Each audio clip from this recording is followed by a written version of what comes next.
Generación Bicentenaria. En esta esquina, Jean-Paul Rosas Rodríguez, estudiante de Derecho de la Universidad Privada del Norte. Pesa 97 kilos y tiene 18 años. Le gusta la política desde muy chico. Es un líder de la red Juventudes Democráticas del Perú y ya viene anhelando desde hace un buen tiempo.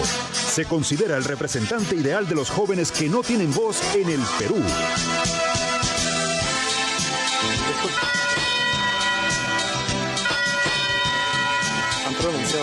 Hola Jean-Paul, buenas noches, bienvenido al programa.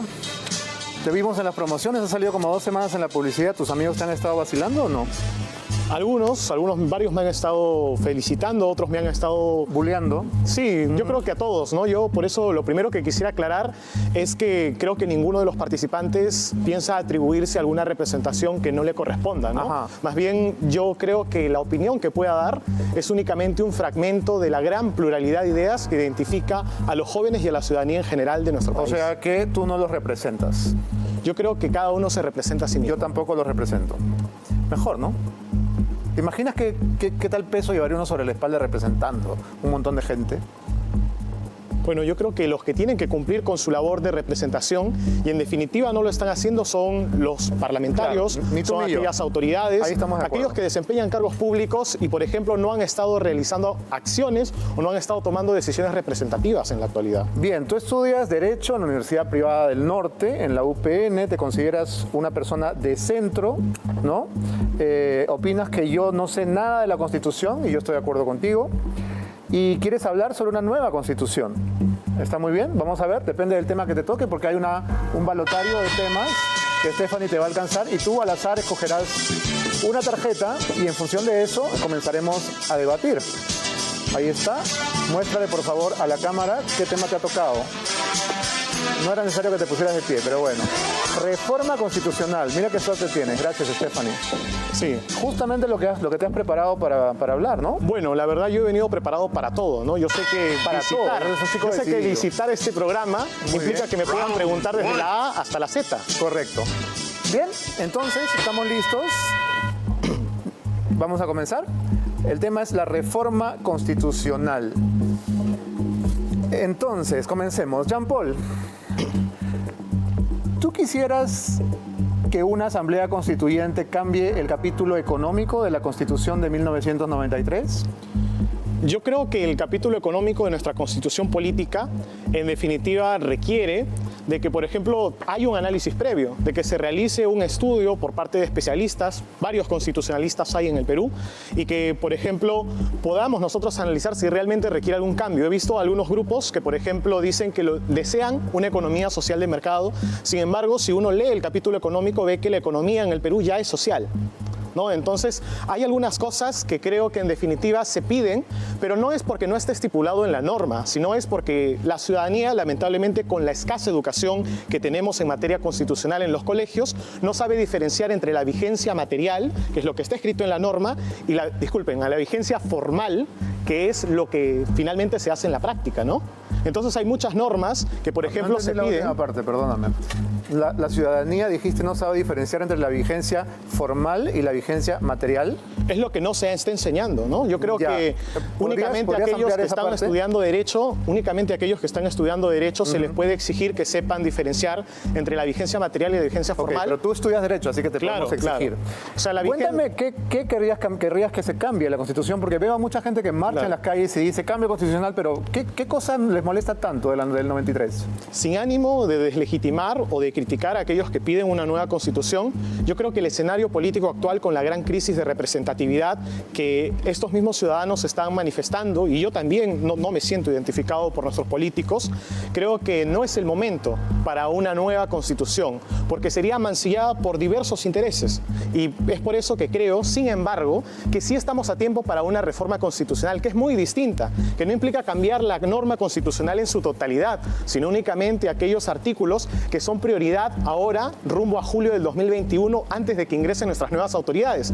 Algunos de estos artículos, por ejemplo, el tema de la inmunidad parlamentaria. Es necesario regular la inmunidad parlamentaria para que con ella no se garantice la impunidad, para que, por ejemplo, aquellos que postulan al Congreso de la República esperando quedar impunes por los delitos que tienen o por los procesos que tienen, podría ser, ¿no? Muchas personas en general. Yo creo que debe regularse, y estoy de acuerdo con las grandes mayorías, con la ciudadanía en general, de que hay cosas que se deben cambiar. De igual manera, los requisitos para ser parlamentario o para ser presidente de la República son muy pocos, ¿no? Algunos dicen que el tema de representatividad, por ejemplo, implica solamente ser peruano, implica solamente tener derecho de sufragio. Okay, ahí tienes algo que tú quisieras cambiar. Quisieras que los requisitos sean un poco más exigentes, claro, para que severos, no cualquiera pueda un poco entrar. Más severos, pero no con el ánimo clasista de, por ejemplo, algunas personas que dicen todo aquel que representa políticamente algo tiene que ser profesional, ¿no? Yo creo que debe haber una focalización. ¿No te parece?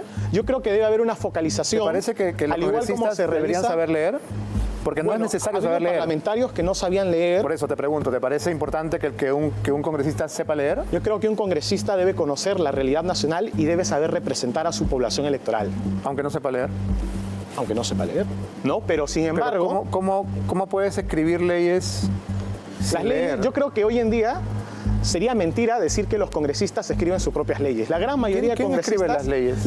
La gran mayoría de congresistas que presentan leyes mayormente son hechas por los asesores, son hechas por los secretarios, las personas del equipo técnico que están detrás de la autoridad, ¿no? Yo creo que sería una novedad. Entonces no pedirías que sepan leer. Excepcional. Yo creo que únicamente es requisito, por ejemplo, que tenga una ética. Ahora se aprobó hace poco el tema, por ejemplo, de que no puedan postular a aquellos que son sentenciados en primera instancia, ¿no? Y yo creo que tampoco deberían postular a aquellos que son sentenciados en segunda instancia, ¿no? Es un tema importante. De igual manera, el tema de la vacancia presidencial por incapacidad moral es algo que hasta la fecha no se ha definido, ¿no? Sería importante que en ese referéndum, que en esa reforma constitucional también se puede evaluar. Te quedan pocos segundos. Con la reforma nosotros tenemos una salida muy importante, y es que se puede atacar o mejor dicho, contrastar esta crisis de representatividad porque puede ser aprobada vía referéndum. Es decir, nosotros mismos, los peruanos, podemos aprobar la reforma constitucional. Y es mucho más práctico, a mi parecer, analizar algunos artículos que analizar la totalidad de la norma. Muy bien, Jean-Paul, vamos a ir con el segundo round, que implica un segundo tema. Aquí viene Stephanie con el balotario para que tú escojas nuevamente, a ver si tienes la misma suerte al inicio. No te pares y muéstrale a la cámara cuál es tu tema. El tema es Stephanie. No, ¿cuál es el tema? ¿No? ¿Lo vimos? La Policía Nacional del Perú. Sí. El tema es la policía. Vamos a dejar que Stephanie nos marque el inicio del segundo round. Algunos letreros en las marchas, Jean-Paul, decían sucia policía, policía asesina, y hemos escuchado y leído últimamente a personajes del arte refiriéndose a los policías de manera muy despectiva. ¿Tú crees que nuestra policía no nos defiende, no nos protege, sino que más bien nos ataca y pone nuestras vidas en riesgo? Como institución, yo creo que es interesante discrepar de dos cosas. La primera, una cosa es un individuo que es miembro de la Policía Nacional, y otra cosa es la institución, que es muy distinta, ¿no? La pregunta va sobre la institución. Respeto a la institución como tal, pero no puedo respetar o no puedo estar de acuerdo con el uso desmedido de la fuerza policial, ¿no? Por ejemplo, y esto me ha incomodado bastante porque han habido muchas personas que han empleado una falacia de la media verdad para decir, algunas personas dicen que hacen buscando, por ejemplo, a los responsables, porque igual no los van a sentenciar. Y yo digo, allí hay una falacia de la media verdad, porque dicen que, por ejemplo, la policía debería quedar impune porque el artículo 20, inciso 11 del Código Penal dice que están exentos de responsabilidad penal aquellos miembros de la policía y de las Fuerzas Armadas que usan sus armas, ¿no? Pero lo que no dicen es que esto se realiza únicamente en cumplimiento del orden constitucional y de su reglamento. ¿Qué dice la Constitución? El artículo 2, inciso 1, resguarda el derecho a la vida y a la integridad física. Y en el reglamento de la policía tenemos el decreto 1186, que regula el uso de la fuerza por parte de la Policía Nacional, y que, por ejemplo, podemos ver que en su artículo 3, donde tiene las definiciones, define como uso arbitrario de la fuerza todo aquel que es desproporcional a la amenaza. ¿Podrías referirte a un caso puntual? Claro, y yo digo, ¿qué tipo de amenaza puede haber, por ejemplo, en un joven como Inti, que solamente se encontraba desactivando un gas lacrimógeno para impedir que sus compañeros mueran asfixiados? ¿Qué tipo de proporcionalidad tiene esa acción con, por ejemplo, un individuo que pueda dispararle proyectiles de plomo, porque eso es lo que se ha descartado en los análisis, a quemarropa directamente en el rostro y en el pecho? ¿Tenemos pruebas ¿Es acaso es un tema proporcional? Déjame preguntarte, ¿tenemos pruebas, Jean-Paul, de que Inti fue asesinado por un policía? Tenemos pruebas de que Inti fue asesinado por un ciudadano. ¿Cuáles son? Ah, estamos en duda entonces. Claro, No yo se ha creo que investigado. lo importante aquí es priorizar que las investigaciones, así como por ejemplo las interrogaciones que se le han hecho a los civiles, tanto como policías involucrados en las evidencias gráficas, que son 12 tomos de evidencias gráficas y audiovisuales que ha podido recopilar la Fiscalía, den de una vez por todas resultado, ¿no? Y me parece muy sorprendente que casualmente las cámaras no hayan funcionado para poder implementar los medios A mí también, probatorios fíjate tú, que puedan qué demostrar casualidad, eso, ¿no? Qué casualidad Ahora, que por justo ahí ejemplo, la cámara en la no funcionaba. Municipalidad de Lima se ha conformado una comisión investigadora para ver quiénes son los responsables del escaso funcionamiento de esas cámaras, ¿no? Y yo espero que prontamente puedan surtir efecto esas investigaciones. Ya nos has hablado que del podamos saber uso quiénes son los excesivo de la responsables. fuerza. Háblame de cuán pacífica fue la marcha. El tema es la Policía Nacional del Perú. No me parece claro. que aquí diga el tema de las manifestaciones. Claro, pero la policía en el contexto de las marchas, no la policía canina o la policía de salvataje. La policía que tuvo que intentar recuperar el orden durante la marcha, que es el tema que nos convoca.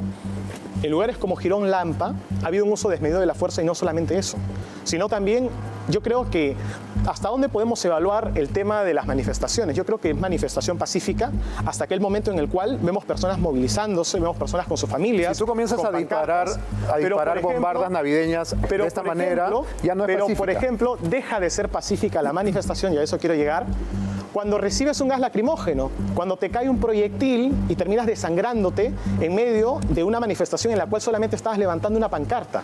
Yo creo que eso es lo que impide que las manifestaciones sean pacíficas. Por reglamento, la policía no debería por qué reprimir las manifestaciones, sino acompañarlas y dirigirlas para asegurar que su rumbo sea el adecuado. Si las para manifestaciones asegurar son, que no haya son manifestaciones pacíficas, que se Jean Paul, desvíen, por ejemplo, al si las Congreso de la manifestaciones son República pacíficas, ¿para qué o al se Palacio lleva de al Girón Gobierno? de la Unión rocones que han sido traídos obviamente con camión? ¿Para qué se lleva bombardas? ¿Para qué se lleva palos? ¿Para qué se lleva armas? Si lo que quieres es mostrar un letrero. Yo creo que aquí no estamos hablando de una manifestación o de los manifestantes en totalidad, sino de sectores de la manifestación.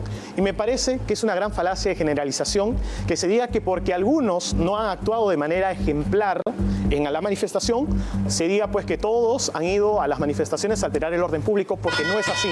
Hay una gran cantidad de familias que lo han hecho pacíficamente y yo he estado con ellos. Como es una falacia decir que la policía es abusiva porque hay elementos aislados que seguramente han hecho uso excesivo Veremos de la hasta fuerza, qué punto ¿no? son aislados, hasta que salgan los resultados de las investigaciones. Entonces, ¿tú piensas que los manifestantes violentos son casos aislados, pero los policías violentos son una regla? Yo no he dicho eso es una falacia del espantapájaros. Estás diciendo algo que yo no he dicho. Yo soy el espantapájaros en este caso. No, la falacia del espantapájaros sale cuando tomas un argumento dado por mi persona y lo desvirtúas para decir, Jean Paul, tú has dicho esto, cuando yo no he dicho eso. ¿Qué piensas de la policía realmente? Yo, como bien indiqué al inicio, pienso que la institución debe ser respetada, pero individualmente cada uno debe hacerse responsable de sus actos. Si un policía llega a hacer uso desmedido de la fuerza, debe ser procesado judicialmente porque ya no estaría siendo amparado por el artículo 20 y inciso 11 del Código Penal, ¿no? Y si un No estaría manifestante exento de responsabilidad. lleva armas a una manifestación, ¿qué debe pasar? Si está demostrado, tendría que hacerse responsable de sus actos. Muy bien. El derecho es el mismo para todos. Listo, hemos pasado largamente del tiempo. Vamos a pedirle a Stephanie que te acompañe. Gracias, has sido un gran participante esta noche, Jean Paul. Hasta la próxima. Nosotros nos vamos a una pausa comercial y regresamos. Esto es Veto a Saber.